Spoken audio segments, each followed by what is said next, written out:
Every year, millions of people are captured and sold illegally all over the world. In China, there is a preference for firstborn boys, especially in rural China, where the men are expected to support the family and older parents by working on the family farms. Pressured by the family, many poor men would purchase women and force them into marriage. Chinese men are obligated to produce male children to continue the lineage. In times of difficulty, a man usually receives help from his entire family to purchase a woman who will be utilized as a reproductive tool to carry on his lineage. Because of this preference, families have been going to drastic measures to have a boy, so we will continue the family name and receive the family inheritance. This preference of boys not only disrupts the Chinese male-to-female ratio, but also causes a huge demand for brides in both rural and urban China. Due to this increasing demand, women and girls from all over rural China, as well as other countries such as Laos, Cambodia, and Vietnam, are being illegally shipped to brothels and other prostitution sites for sale. Human trafficking is a major violation of human rights, and it is appalling that even in this modern age, these extreme gender inequalities still exist.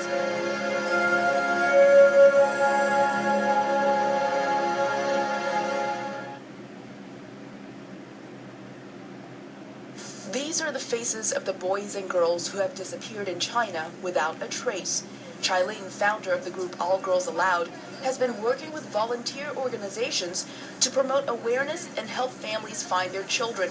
She says many of the missing are kidnapped and sold.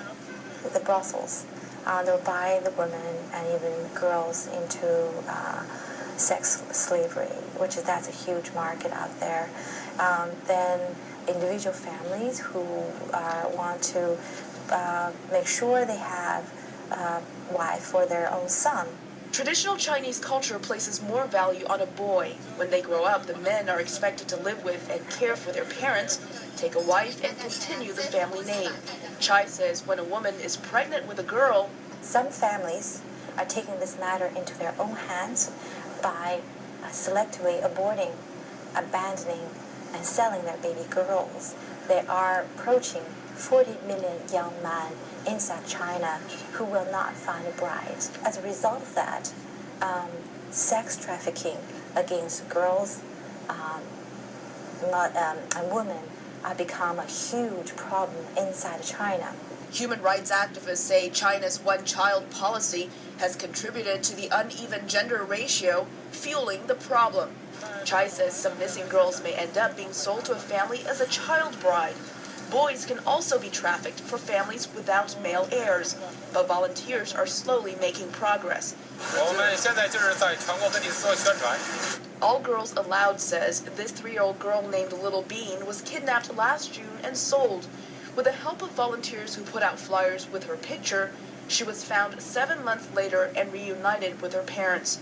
Andrea Bertone, the director of HumanTrafficking.org, says the gender imbalance in China is affecting surrounding countries. There is a large number of women who are being brought in from Vietnam, Laos, and North Korea for forced marriage situations. And they're mostly going into the rural areas. Women or children who are being brought from neighboring countries across the border to either work or be in a marriage in the rural areas. We're talking about smaller networks of people who know how to navigate the borders and are able to pay off the border officials pretty easily.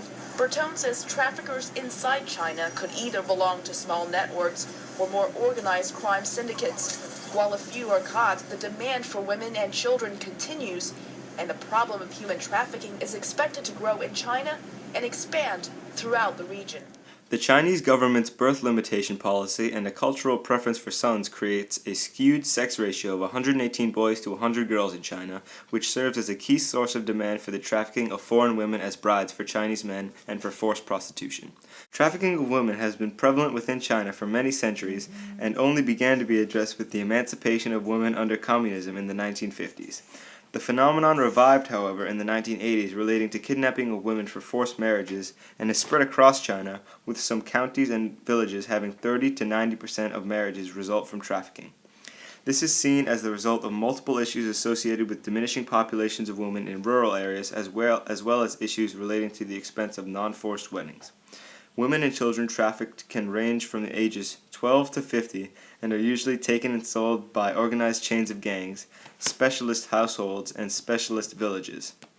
Prices can range between 6,000 to 40,000 yen, depending on age and appearance. Consequently, traffickers make a huge profit which annually can reach 7 billion US dollars, more than that earned from arms and drug trafficking combined. For example, a woman named Thazin from Myanmar ended up marrying someone she didn't know through human trafficking.